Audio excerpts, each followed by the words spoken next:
This morning we have travelled from Bristol up to Edinburgh to come and visit Oliver. Now Oliver actually lives in Somerset, but he has some land just outside of Edinburgh that he is going to turn into what sounds like the most incredible and innovative eco-glamping resort that I have heard of, and possibly one of the biggest that I know in the UK. Totally mental. Totally mental. Totally mental. Totally exciting. And so we're going to hear from Oliver, and we've been to visit the land today, so we'll show you some snippets of what the land looks like, kind of some of the vision for the land and where all the structures are going to go. So let's just start first of all to talk about the actual glamping side, the resort. So it's almost 200 acres on an abandoned golf course, essentially, isn't it? Yeah, so it was originally planned to be a golf course. They landscaped it like a golf course. And then the company that were doing it ran out of money, went bust. And it then went up for receivership. And I was in touch with the receivers. So I'm sort of taking it secondarily. Where did the idea for it to be a glamping resort come from? My backwards mind. So I saw an opportunity within the landscape. Mm-hmm. I mean, it's beautiful around here in the Scottish borders, Yeah. Near Edinburgh, and I saw an opportunity to use the land for more than just simply a golf course or a glamping site by itself. So. Yes, so the glamping side of it is just one tiny part, and we'll touch on the rest of it in a bit. But for structure-wise, you were thinking about domes, which is how we first got in touch, wasn't it? You came and had a look at our domes. That's it. And so you're thinking of around about 150 units eventually, aren't you? We've got planning permission for 150 dwellings. Okay. Or at least we will do once that's been given over. We've been on an 18-month or so journey with planners. So what have the challenges been with getting planning? Drainage in the main. Right. That was the big one. Yeah. Where does the poo go? Well, yes, highly important. which is really, really important. Yeah. So and we want to be as eco conscious as possible within the whole resort. So that was a big one. There's some local residents that we had to convince that we're not going to trample on their wonderful landscapes, Yeah, and so we had to prove the eco credentials going forwards. Yeah. And then various things like bat surveys, Yeah, of course, yeah. and animal welfare surveys, Yeah. and that sort of things. But we've gone through most of it now, Yeah. and we're confident enough that we can start moving to the next Amazing. exciting stage of it all. Yeah. So what made you think domes were kind of the structure you want to go for? You did, you did. Well, so I looked at yurts, Yeah. and then I thought, it's Scotland.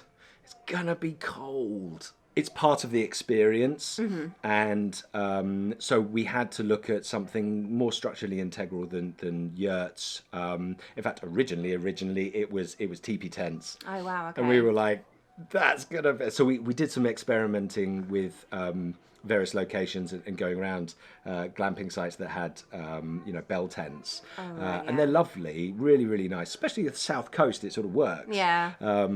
But up here, absolutely they'd no be chance. completely Yeah, gone, wouldn't and they? and because we're developing out the woodland and growing trees, there's woods already there, as you saw. But we're expanding that a Yeah. bit within the eco credentials of the site. It made sense to go one step beyond the yurts and the TP bell tents. So it's domes. And we know that domes are super wind resistant. I mean, we've anchored ours to the ground as well, so I maybe advise you doing that. But we can Yeah. talk about all the different extra things that you can do to like mitigate with the wind. But in general, they don't. There's a storm come through, they don't move. Yeah. Which is definitely what you need. That is one part of it. These 150 domes that you're going to have on this land. Eventually, yes. Eventually. So we'll grow periodically. Yeah.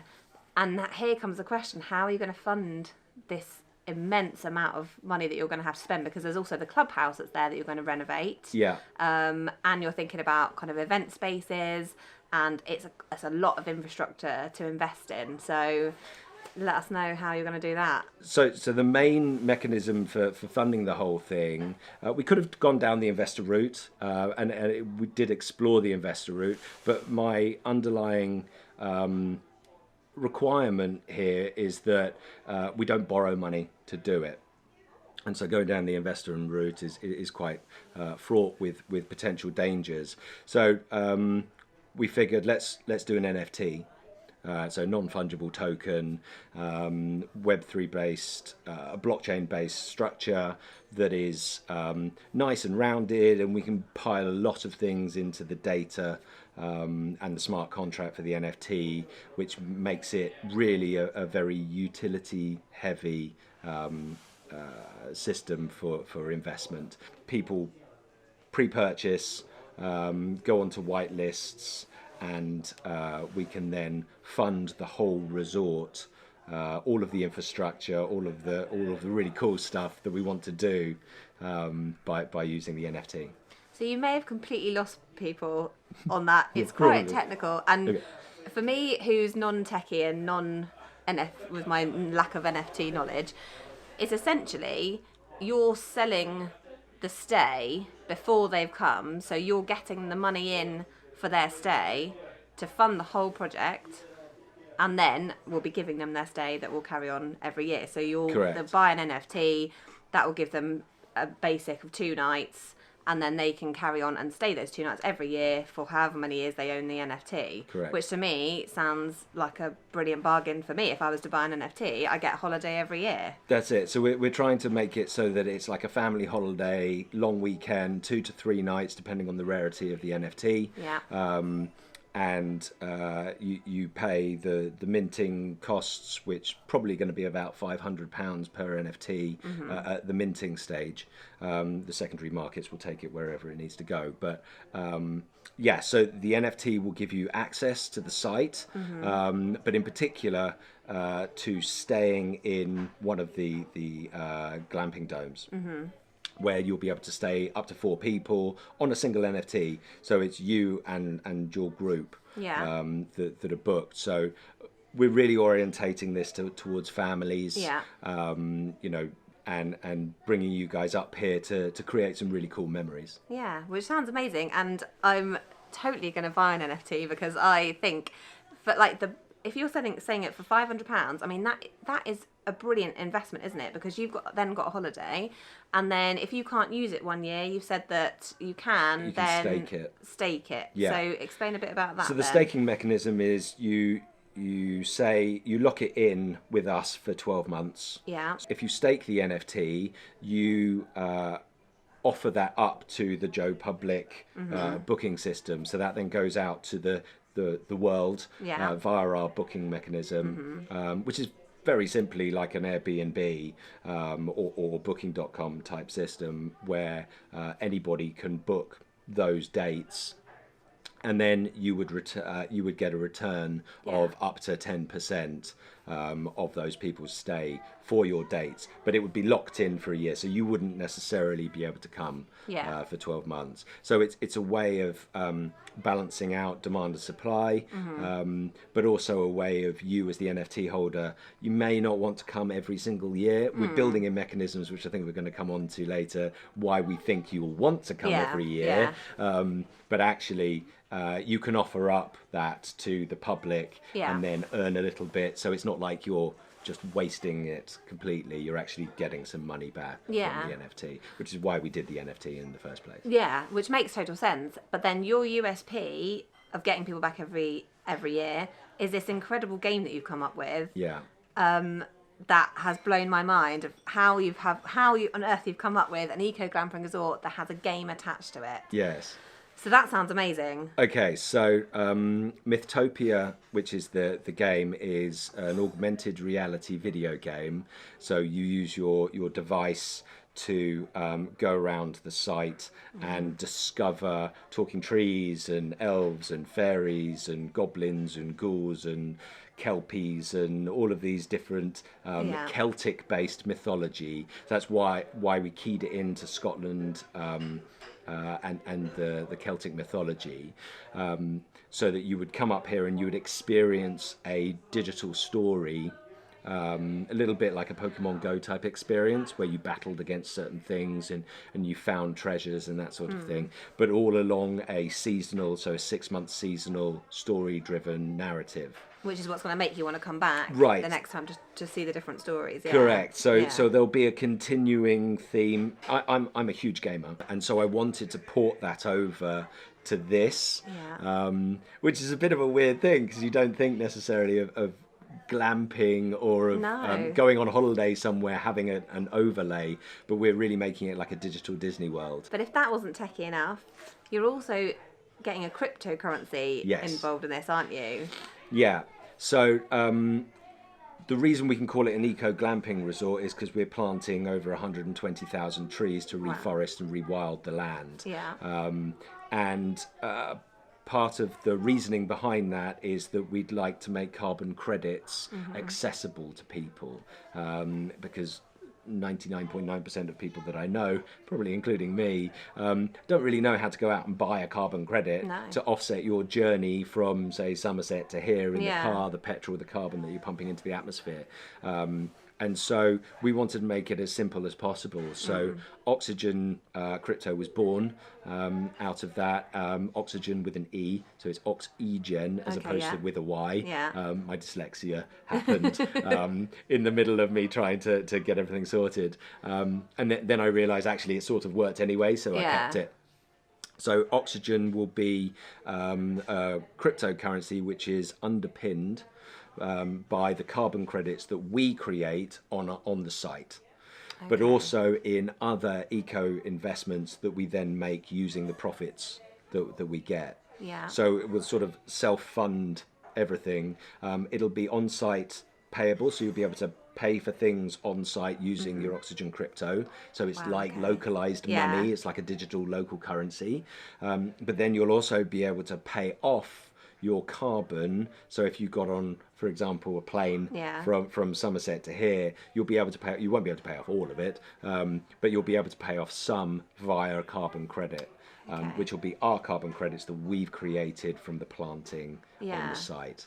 So basically, because I was concerned about how you're going to make money going forward. So you've sold these NFTs and then somebody gets a free holiday basically forever. Yeah.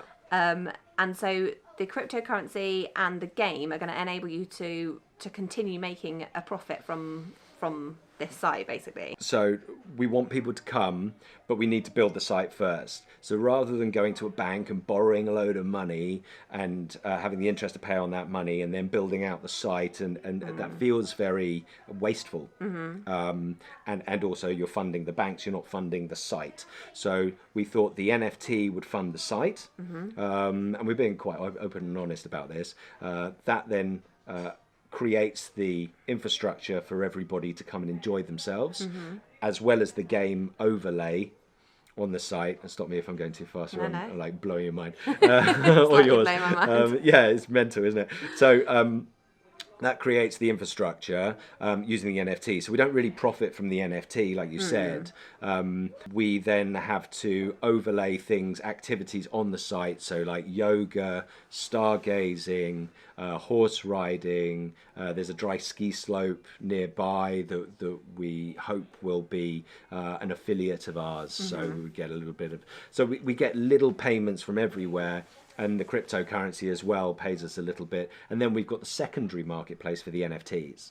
So the NFT, when you don't want to come anymore, or you don't think you're going to use it for maybe 2 or 3 years and you can't be bothered to stake it, you can sell it on to somebody else on the secondary market like OpenSea or Rarible, and we draw down a fee from that too.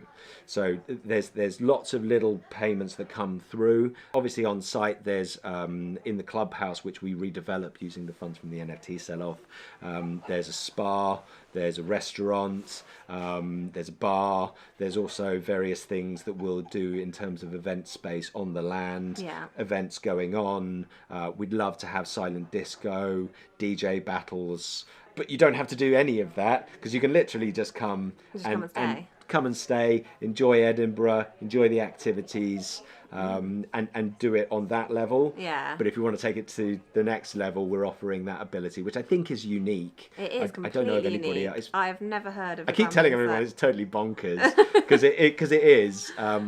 But it's really fun, and it's like the sort of resort that I would have liked to have gone to, like a digital Disney World. Yeah. But you have the option of partaking in the digitality of it, and not. And so, if somebody wants to go out and buy it, this sounds amazing. You can basically have your family holiday for £500 for the rest of, as long as you've got your NFT. How would they go and do that? You can go to the treefo.co website, so that's TREEF for Freddie, O for Oliver. Yeah. Stands for Tree Fractional Ownership. Right. And that's treefo.co, or you can go to the Mythopia website, because we've got two parallel websites, because the original was just the glamping and the carbon credits, and then I went all crazy and bolted on this augmented reality video game that just really excites me because it's a constant updatable system. So that is mythopia-eco-glamping.com. We're also on Twitter, on Discord, on Facebook, all of those sort of social media places. And hopefully, once I get the cojones to actually do it, or we'll run some sort of a YouTube channel. But it's quite nerve-wracking because you do it like really well and all the time. Just whitter to the camera. Yeah, that's it. But but it's quite a difficult skill to master. I think you're doing pretty well. Thanks. Well, I'm looking at you mainly, but I'm really open to so do get involved. I'm looking directly at the camera now. I'm super nervous, but do get involved in sending through some comments via you guys, Tractors and Cream, and suggesting maybe alternatives or community-based things that we can do that'll be really good. Like, we're trying to be as holistic as possible. Yeah. So we will definitely be back once you are all set up, and come and see the domes. Obviously, if there's any questions you have about domes or built, like the general day-to-day running of a glamping site, just shout, because we're always on the end of the phone. You're on speed dial. Yeah, absolutely. So yes, we will be back with a part 2 of this. I don't know when. Maybe 2024, 2023? We'll put up the domes as quickly as possible whilst redeveloping the clubhouse. Yeah. And hopefully the redevelopment won't take much more than 3 to 6 months. So probably from now 12 months. Yeah. So 2024. Yeah. We'll be back, and we'll hopefully be able to show you all this incredible site. Thank you so much for having us. You. And it's so exciting to be involved in your amazing project. I can't still. It's going to be a journey. It's going to be a journey. A mythtopian journey. A mythtopian journey. Thank you for watching. Honestly, if you have any questions about this, because there may be a few questions, please leave them in the comments. I can always get in touch with Oliver and get the questions answered. And we will see you next time.